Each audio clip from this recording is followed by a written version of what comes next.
बोझ। कविता अपने माता पिता की बहुत लाडली थी। 3 बड़े भाइयों की बहन थी। कोई भी चीज़ मांगने पर उसी वक्त सामने हाजिर हो जाती। पूरे घर में रौब था। उसका पूरे परिवार और नौकरों पर राजकुमारी की तरह हुक्म चलाती थी कविता। स्कूल में भी पूरा रौब था उसका। बड़े घर की लाडली जो थी वह ऐसे ही उसने कॉलेज में दाखिला लिया। उसके ठाट बाट, बड़ी गाड़ी में आना जाना, हर दिन नया फैशन देखकर हर कोई उससे दोस्ती करना चाहता था। थोड़े ही दिनों में उसके बहुत से दोस्त बन गए। पूरे कॉलेज में उसकी अपनी ही एक पहचान थी। इन दिनों उसके घर एक रिश्ता आया। खानदानी लोग थे और पापा की पुरानी जान पहचान थी। उनके साथ कविता के साथ कोई जबरदस्ती नहीं थी, पर कविता ने फिर भी हाँ कर दी क्योंकि वह अपने परिवार से बहुत प्यार करती थी। वह जानती थी कि वह लोग उसका अच्छा ही सोचेंगे। लड़के का नाम राज था। राज काफ़ी पढ़ा लिखा और समझदार लड़का था।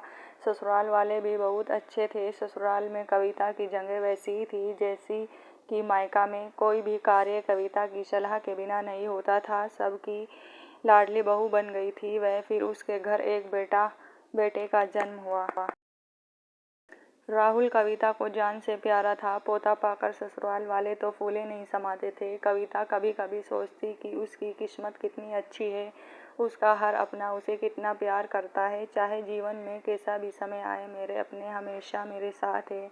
मैं कभी अकेली नहीं हो सकती।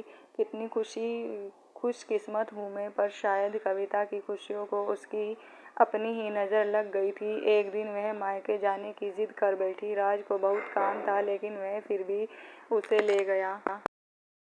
रास्ते में उनकी गाड़ी अन्य गाड़ी से टकरा गई। कविता, राज और राहुल बहुत बुरी तरह से जख्मी हो गए। काफ़ी दिनों के इलाज के बाद राज और राहुल तो ठीक हो गए लेकिन कविता पूरी तरह ठीक न हो सकी। सर पर चोट लगने के कारण वह अपनी आंखों की रोशनी खो बैठी। अब कविता की किस्मत जैसे उल्टे पांव चलने लगी। मायके वाले कुछ दिनों तक उसे मिलने आते रहे। फिर कभी कभार फ़ोन ही करके पूछ लेते कि अब कैसी हो। धीरे धीरे ये सिलसिला भी कम हो गया। ससुराल वालों की सहानुभूति भी कम होने लगी। घर में किसी को पास बैठने के लिए कहती तो जवाब मिलता, बहुत काम है, अब तुम भी हाथ नहीं बटा सकती।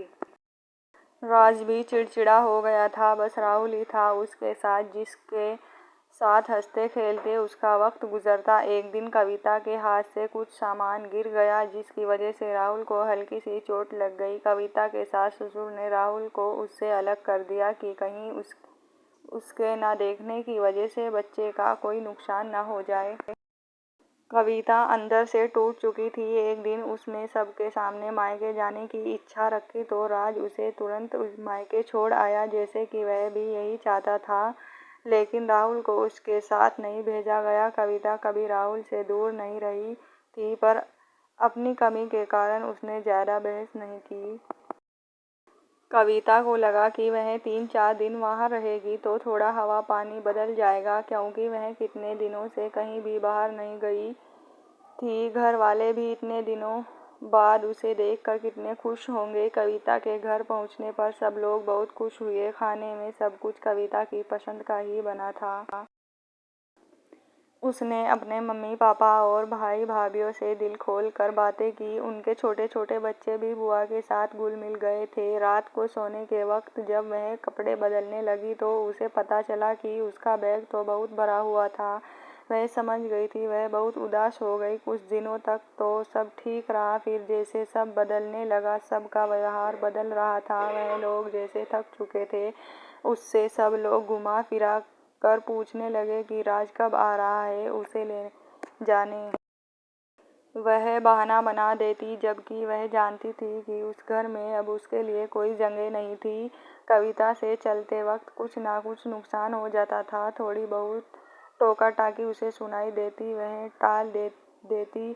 एक दिन उसके हाथ से लगकर एक कीमती फूलदान टूट गया। छोटी भाभी ने बहुत हंगामा मचाया। कविता के माता पिता रोज रोज के झमेलों से तंग आ गए थे। उन्होंने राज को खुद से फ़ोन कर दिया। राज कविता को अपने घर ले गया। कविता को अपने परिवार वालों से ये उम्मीद न थी।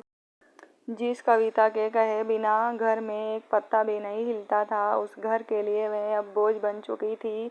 राज के साथ ससुराल आते वक्त वह बहुत खुश थी, क्योंकि वह अपने घर जा रही थी, अपने जिगर के टुकड़े राहुल के पास। परंतु वह खुशी भी कुछ पल की ही थी। सारा बंदोबस्त पहले ही किया हुआ था। कविता को सीधे ऊपर वाले कमरे में पहुंचा दिया गया। राहुल से दूर रहने की सख्त चेतावनी दी गई।